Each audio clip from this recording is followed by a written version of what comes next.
आईसाहेबांच्या औषध आणायला मी चाललेलोच बागणीला. त्यात विषय काय होता माहितीये काय, पावसानं सकाळपर्यंत सगळ्या डोसक्याचा इस्कोटवाडी करूनच टाकलेला. त्यामुळे थांबत करत आम्ही पुढे चाललोच होतो. पण कुंभच्या पुढे नदीवर आल्यावर की नाही असला दणका दिला की नाही पावसाने, बाग सगळी कपड्यांची बट्टी लागली आणि माळवाडीपर्यंत येऊस्तोवर पाऊस पाक उघडलेला. तेवढ्यातच की नाही असला विषय झाला.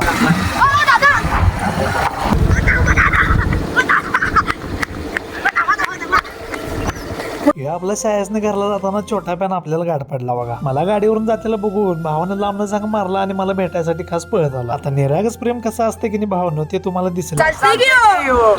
आपल्या लाडक्या फॉलोअरांचं व्हिडिओ केलं आणि डायरेक्ट दुधगावात आलं. त्यात बागणी रोडला लागल्यावर आहे की नाही पावसाचं नामोनिशाणच सगळा गायब झाला. बघता बघता 15 मिनिटात म्हणजे आम्ही बागणीत पोहोचलो आणि त्यात बुधवार असल्यामुळे आज बाजाराचं नियोजन चालू होतं. त्यामुळे म्हटलं गर्दी व्हायच्या आधी औषधी घ्यायची आणि चार दिवशी घरला सटकायची. औषधं गाडीत 4 दिवशी ठेवून घेतली आणि डायरेक्ट ठिकाणी स्टँड राहिलो. स्टँडवर याचं कारण मित्रांनो असं होतं की नाही आमच्या आबांची गाडी घ्यायची होती. कारण 2-3 वेळा येऊन गेलो आणि भावाला भेटलो नाही, त्यामुळे भाव झाला होता आपला नाराज. बारीक मध्ये 5 मिनिटं बोलत उभारलो आणि डायरेक्ट धरला घराचा रस्ता. पावसाचं वातावरण बरंच खतरनाक झाल्यामुळे आम्ही कुठे सुद्धा बिन थांबता की नाही डायरेक्ट कुंभूज मध्ये आलो बघा. कुंभूज पास करून जरा उगाच आम्ही पुढे आलेलो. तेवढ्यात आपल्याला ही 2 भाऊ गाठ पडली बघा. आपल्या भावांच्या बरोबर पहिला फोटो काढून घेतले आणि डायरेक्ट धरला होता घरचा रस्ता. आम्ही याच्या आधी इथे पाऊस पडून गेलता म्हणताना जरा बरं झालं, कारण जाताना जसं भिजलो होतो तसं येताना आम्हाला काही भिजायचं नव्हतं. पण आपल्या आईसाहेबांच्या आशीर्वादामुळे बिन भिजता आपण आपल्या इलाक्यात फायनली पोहोचलो. आता भेटूया पुढच्या व्हिडिओ मध्ये, तोपर्यंत काळजी घ्या भावानं. चला.